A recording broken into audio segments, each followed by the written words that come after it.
This review of the current school board events is produced and presented by the volunteers at Tellico Village Broadcasting.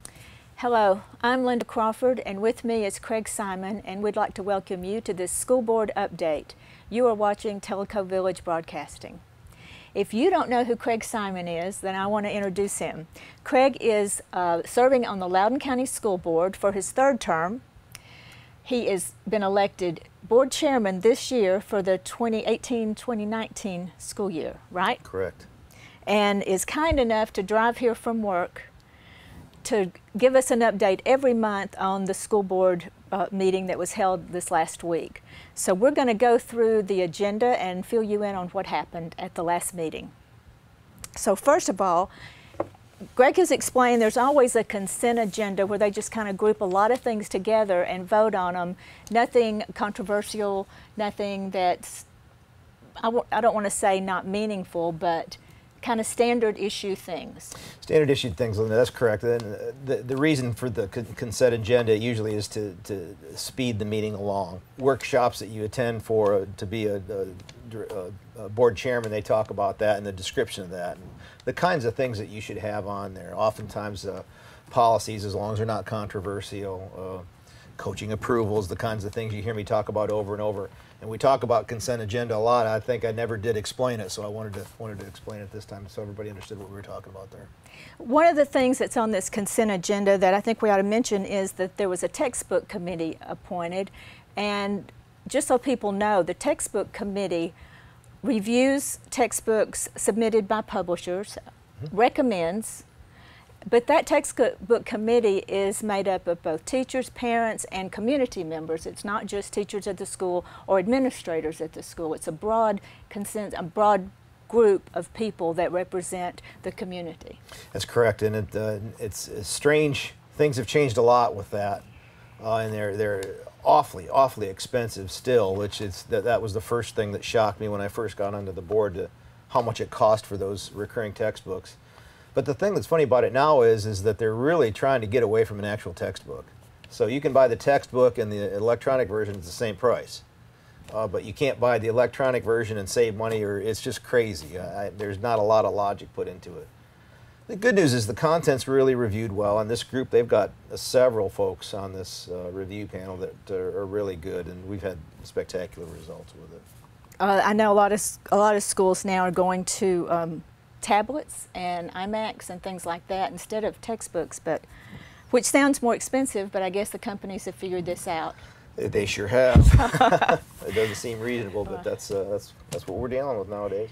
And then we have an issue about a payment for the North Middle Fine Arts Building that's a little bit over budget, but Greg's going to explain that one. Yeah, our fine arts, Dr. Beth's fine arts music facility over at North Middle, what happens when you have construction projects that that have to follow code from the state and city with regard to a fire marshal is where I'm going here.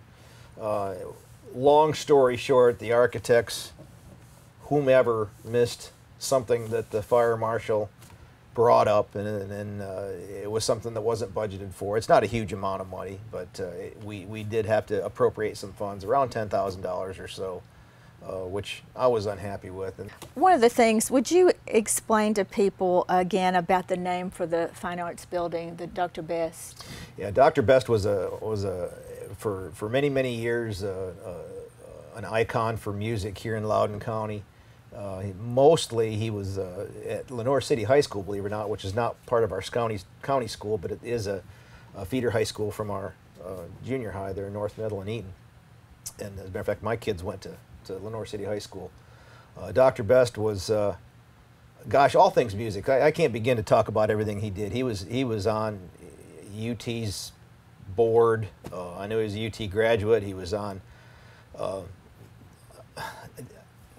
like this huge symposium that goes to New York, and I mean, I'm missing some stuff here, but he was just all about music, and he played with these folks that went around. And anyway.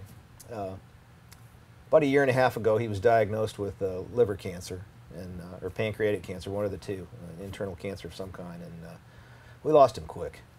And as part of that, we were talking about building a fine arts school, and we decided to dedicate that facility to him. Very nice thing, and good representation he was of Loudon County School District. He sure was. And then we have other business, and this is some really good news business. It said Loudon celebrates the highest graduation rates, and we have the numbers here. From 12-13, the graduation rate for the district was 89%. And you jump in and tell how much it's improved. Well, I think we've gone up to right about 95%, 94 and some change over that period of time. And it's just a testament to our, our school system, our administrators, our teachers, and everyone.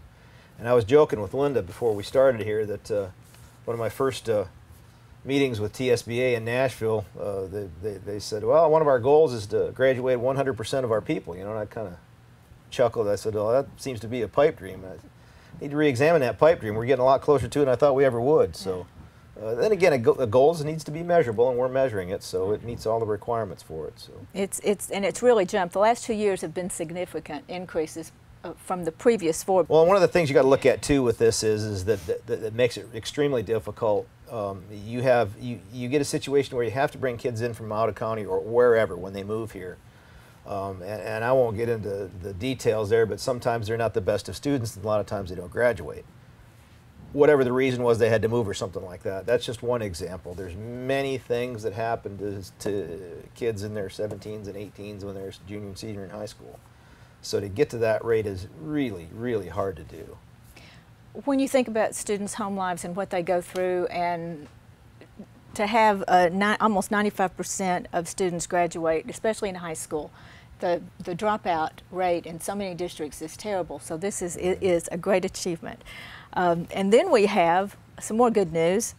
Only 3 districts were named to both the Level 5 district and exemplary level, and that is Loudon County, Maryville City, and Greenville City districts. And my question when I saw this to Greg was, is this from East Tennessee? And he said, that is not. It's statewide. So that is really admirable to have to both Level 5. And these are relatively, this has only happened since the way they measure this since 2012. Correct. 2012-13 school year. That's correct. And only 60 districts since 2012 have been named exemplary. That's correct. And 19 districts have been able to make the exemplary district twice. And what has Loudon County done? Well, we are the only school to have made it 3 times in the entire state. So that's quite an accomplishment for Loudon County. And again, it's just, where we're going with everything. I don't know what to say about it, but Director Vance, his whole staff of principals, clearly all the teachers that we have, our most important commodity that we have are our teachers, and just everyone. We've just gone leaps and bounds since. I'd like to say it's all my part since I've got on the board, and certainly it's not me at all. It's what these people have done. Now, how long has Dr. Vance been there? He has been there 11 years. Okay. I'm here to tell you, if you don't believe that a director of schools doesn't make a difference, it's, I'll say it, it's almost analogous to a football coach. Those people that say a good football coach don't make a difference, they're flat wrong. The best thing we ever did. And I can say as a former teacher and who has a daughter that is a current teacher that administration, both director of schools, administrative at each campus level, makes a huge difference. And then those teachers, their relationship with the students. So to have all of this coming together and having these kind of results is amazing. Yep, and we're not stopping here. We got a long ways to go. And I think we're going to see a marked improvement in our ACT score too. I'm not going to. I know you want me to say that number, but I'm not going to do it yet because we got to wait for some stuff. But it's going to be a pretty huge jump, and I'm really, really surprised on that one. So hopefully next month I can report on that. So everything's in a positive mode, and we're ending on such a high note. Is there anything else you think the people need to know?